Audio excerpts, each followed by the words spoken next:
Hello friends, இந்த video பற்றி ஒரே வார்த்தையில் சொல்லணும் அப்படின்னா, respect is not given, it's earned. அதாவது மரியாதைன்றது நமக்கு யாரும் கொடுக்க மாட்டாங்க, அதை நம்ம தான் சம்பாதிக்கணும். சம்பாதிக்கணும் அப்படின்னா அதுக்கு நம்ம தேவையான உழைப்பை போட்டு தான் ஆகணும்.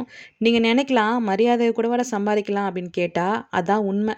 ஏன்னா இந்த உலகத்தில் நம்ம எதையுமே ஃப்ரீயாக வாங்கிட முடியாது. மரியாதையை சம்பாதிக்கிற விஷயத்தில் பொறுத்த வரைக்கும் காசு பணம் நிறையா இருந்தால் தான் மரியாதைன்னு சொல்லி நிறையா பேர் நினச்சிட்டு இருக்கிறாங்க. அது உண்மை கிடையாது. ஒரு பணக்கார வீட்டு பையன் நம்ம முன்னாடி கிராஸ் பண்ணி போகும்போது அவன் கொடுக்குற ரெஸ்பெக்ட் அவன் போனதுக்கப்புறம் ஏன் நம்ம கொடுக்கறது இல்லை? அப்பா வீட்டு காசில் சொகுசாக இருக்கிறதுலாம் ஒரு பெரிய விஷயமானு சொல்லி பேசுகிறவங்க நம்மளை எத்தனை பேர்?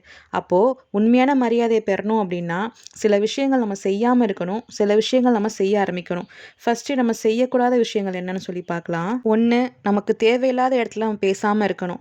சிலர் இருப்பாங்க தன்னைத்தானே கூட தாழ்த்தி பேசிக்கிடுவாங்க, ஆனால் அவங்களால பேசாமல் இருக்கவே முடியாது.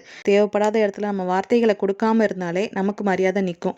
ரெண்டாவது, மற்றவங்க மனசை நேரடியாக பாதிக்கக்கூடிய விஷயத்தை பற்றி நம்ம பேசிடக்கூடாது.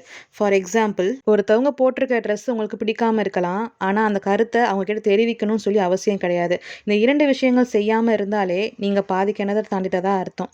சரி, செய்ய வேண்டிய 3 விஷயங்கள் என்னன்னு சொல்லி பார்ப்போம். ஒன்று, அது ரொம்ப ரொம்ப முக்கியமான விஷயம், நீங்கள் கொடுத்த வாக்கை காப்பாற்றுறது.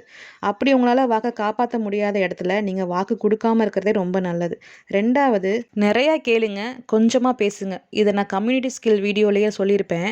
லிசனிங் இஸ் ஆல்சோ ஸ்கில் அப்படின்னு. மற்றவங்களுக்கு உங்களை பிடிக்க ஆரம்பிக்கும். மூணாவது, ரொம்ப சிம்பிள். ஒன்று, காம்ப்ரமைஸ் பண்ணுங்க, அப்படி இல்லைன்னா காம்ப்ரமைஸ் ஆகிடுங்க. ஒரு விஷயத்தை பற்றி நீங்கள் ஒருத்தவங்க கிட்ட சொல்லும் போது அதுக்கு உண்மையான ப்ரூஃபை காமிச்சு சொல்லி நீங்கள் அவங்கள காம்ப்ரமைஸ் பண்ண ட்ரை பண்ணுங்கள். அப்படி இல்லாமல் அவங்க உங்ககிட்டக்க இதுதான் ப்ரூஃப், இதுதான் உண்மைன்னு சொல்லும் போது நீங்கள் ஆர்கியூமெண்ட் பண்ணாமல் காம்ப்ரமைஸாக போயிடுங்க.